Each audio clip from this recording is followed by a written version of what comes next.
Good afternoon. This is Pamela Bluewater for JNS Biblical Productions, July 4th, 1776 at the Pennsylvania State House. We have some sensational news this afternoon from the Second Continental Congress, but first we have our guest that I would like to introduce that is more than slightly responsible for what happened. Welcome, Mr. Thomas Paine. Greetings. It's good to have you here. Mr. Paine, you predicted or had faith as described in Matthew chapter 17, verse 20, when you wrote your 50-page pamphlet, Common Sense, in January of this year, that America should separate from Britain, and it did that officially today with the Declaration of Independence just signed by the Second Continental Congress at the Pennsylvania State House this afternoon. Would you read us what you wrote in January for all the inhabitants of America to read? Thank you, Ms. Bluewater, for asking. However, I wrote an essay earlier suggesting independence on October 18th, 1759. And that is more to your point, representing Matthew chapter 17, verse 20.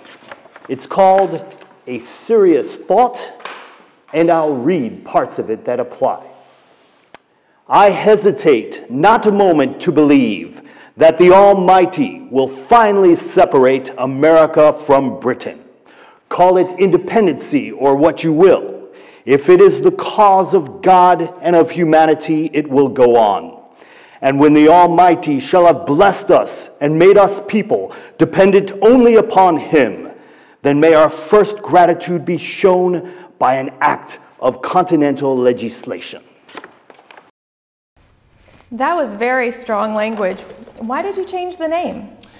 Well, Miss Bluewater, I made the acquaintance of Dr. Benjamin Rush, who's also from Philadelphia and later a signer of the Declaration.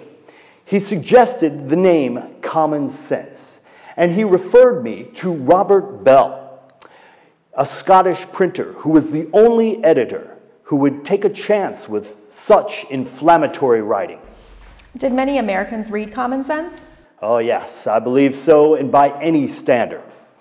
It came at the right time, the favorable moment. 500,000 copies were sold right away, and I had faith that what happened today would occur by an act of God Himself. Also, it's only common sense that one country, an island, should not govern a continent 5,000 miles away. Here's common sense. Mr. Paine, I don't think anything more needs to be said. You wrote it down, the facts speak for themselves, and the Almighty made it happen. I have something to say that is an alternative fact to your colonial baloney. Who are you, and why are you interrupting and spoiling my interview? My name is Gelthy Hornblower. I'm Tory, and I came over to the colonies in 1765. I happen to be loyal to the British monarchy and King George III. Our traditional philosophy is God, King, and country.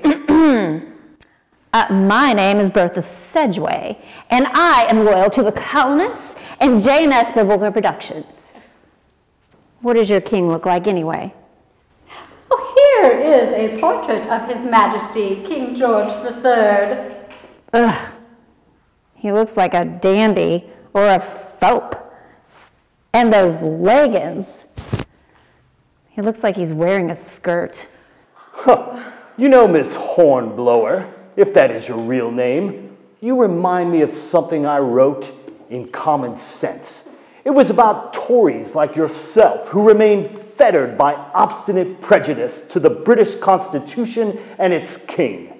I said these words, "And as a man who is attached to a prostitute is unfitted to choose or judge of a wife, so any prepossession in favor of a rotten constitution of government will disable us from discerning a good one." Well, if you are referring to me, that I am like a prostitute by sticking to the English king and government, then I'm leaving and going back to London and hang out with the English swells. Well, let me help you pack your bag, and you can tell your king what we think of him.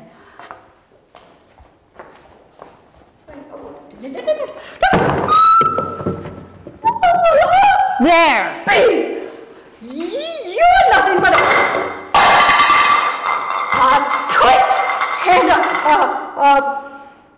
plucker and a trollop, like all colonists. You know, I have one more thing I'd like to say about those Tories like Miss Hornblower. To argue with a person who has renounced the use of reason is like administering medicine to the dead. That is very well said. Let's get back to what happened today. How many people signed the Declaration of Independence? Well, Miss Bluewater, there were 56 signers from 13 colonies, which from now on will be called the United States of America. I'm sure they all read my pamphlet. Thank you, Mr. Thomas Paine. Your words brought an event of biblical proportions. Matthew chapter 17, verse 20, by the way, said by Jesus to his disciples was, "Because of your unbelief, for verily I say unto you, if you have faith as a grain of mustard seed, ye shall say unto this mountain, remove hence to yonder place, and it shall remove, and then nothing shall be impossible unto you."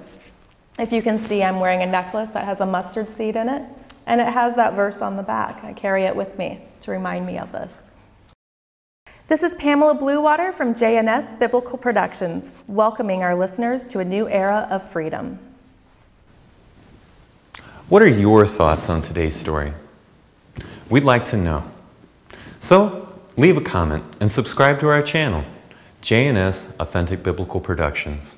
Whether it's the Word of God through parables, true stories illustrating parables, or true stories in the life of Jesus Christ with commentary, you can see them all by subscribing to the most comprehensive collection of videos of biblical stories for you and your family. Have a blessed day.